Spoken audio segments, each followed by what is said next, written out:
सत्यभामा, कालिदी, जामवती, सत्या, भद्रा, मित्रविंदा, लक्ष्मणा अशा 8 पत्नी होत्या भगवान श्रीकृष्णांना.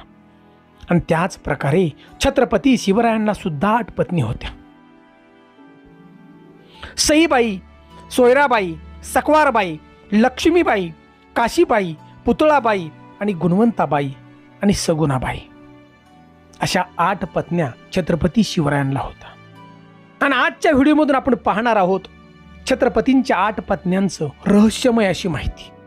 आणि विशेष म्हणजे दुसरा प्रश्न की छत्रपती शिवरायांनी 8 लग्न का बरं केले असतील असा प्रश्न काही लोकांना पडतो. आणि त्याचं उत्तर सुद्धा या व्हिडिओमधून आपण पाहणार आहोत. आणि त्यासाठी व्हिडिओ नक्की शेवटपर्यंत पहा, कारण आपला इतिहास जर समजला तर आपण पुढच्या पिढीला नक्की आपण सांगू हा इतिहास, घरातल्या आपल्या मुलांना